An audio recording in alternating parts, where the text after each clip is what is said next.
పెద్ద కడబూరు మండలం కల్లుకుంటలో దారుణం చోటు చేసుకుంది. ప్రేమ వివాహం పెట్టిన తంట ఓ తల్లిని మనోవేదనకు గురిచేసింది.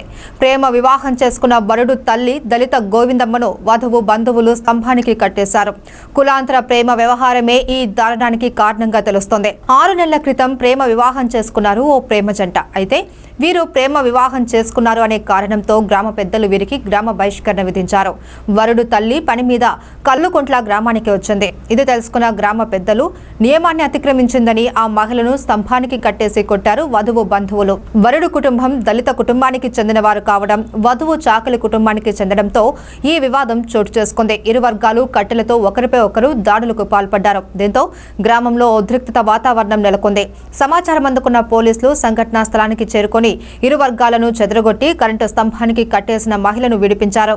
పోలీసులు కేసు నమోదు చేసి దర్యాప్తు చేపట్టారు.